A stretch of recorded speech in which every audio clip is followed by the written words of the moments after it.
Iran announced yesterday evening that it will now only fire rockets with more than 1 ton of explosives at Israel. And shortly after that announcement, one of the largest attacks since the beginning of the war took place. At the same time, while Israel is under constant bombardment, American media suddenly report that Trump's own advisors are now demanding a plan to exit the war. What happened last night could completely change this war. So let's take a look at this major update. Let's go. You all know the saying that history repeats itself. And that's exactly what we may be seeing right now with Israel. Apparently, the same thing is happening that we already saw last summer during the 12-day war, and now Israel is experiencing something very similar again.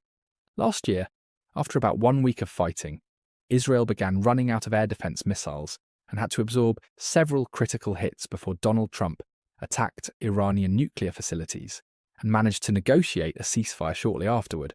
But this time it will likely not work the same way, because this time Trump himself has been bombing Iran from the beginning, and Iran will almost certainly refuse to negotiate with him.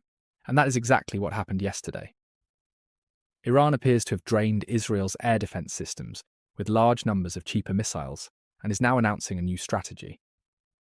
A commander of the Iranian Revolutionary Guard Air Force, Maji Mousavi, stated that after neutralizing US air defense systems in the region, Iran is now moving to a new missile doctrine. From now on, Iran will reportedly only use missiles carrying warheads of more than 1 ton. The attacks are expected to become more frequent and longer range. For Israel, that would represent a serious escalation. Until now, Iran mainly used smaller missiles like Garda and Khaybar Shikan, carrying roughly 500 to 750 kilograms of explosives. Now the focus appears to be on missiles with over 1,000 kilograms of explosive payload. Interestingly, just 2 days ago, Donald Trump mocked Iran, saying the number of Iranian missile attacks had dropped significantly and that Iran might be running out of rockets. But another explanation could be that Iran has already destroyed many of its main targets. According to reports, Iran struck important radar and communication systems used by Israel and the United States.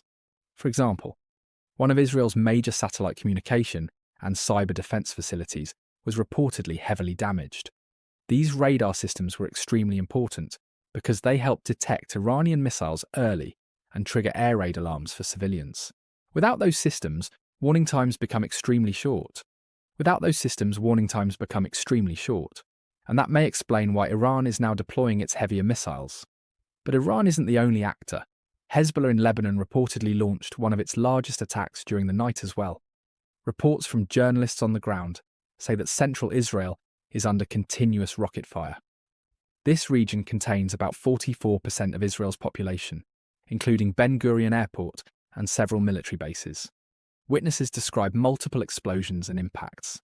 Even more concerning is that the warning time for incoming missiles is reportedly down to about 1 minute, which could indicate that key early warning systems have been damaged.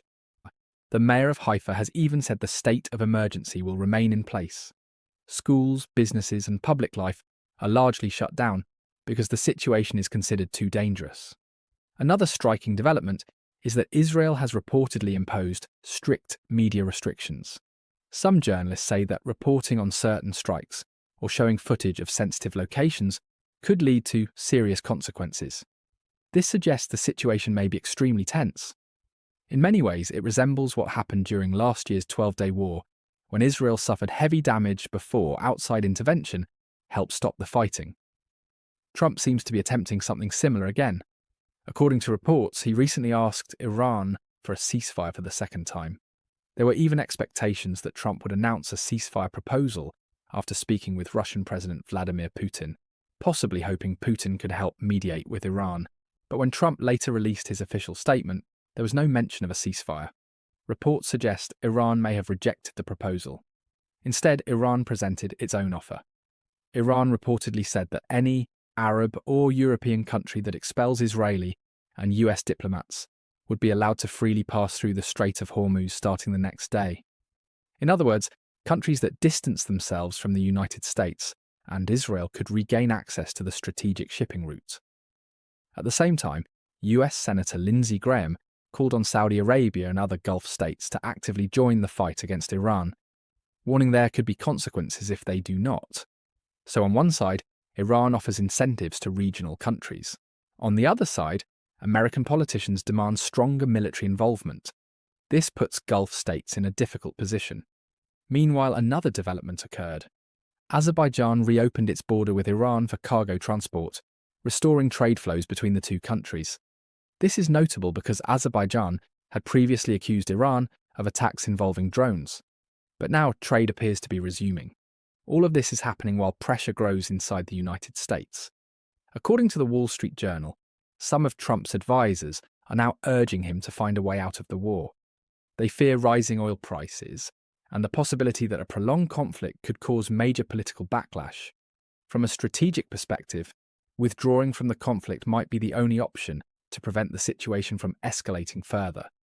Trump could frame such a move as a success by pointing to actions like the elimination of Ali Khamenei and strikes on Iranian military infrastructure. However, such a withdrawal would likely leave Israel fighting alone, and Israeli leadership has signaled that it wants to continue the war. Iran and Israel could keep striking each other while the wider region watches closely. The big question now is simple. Will Trump pull the emergency brake and step away from the war, or will this conflict continue escalating until the entire Middle East spirals into chaos? Let me know what you think in the comments. And if you want more updates like this, don't forget to leave a like and subscribe so you don't miss the next update.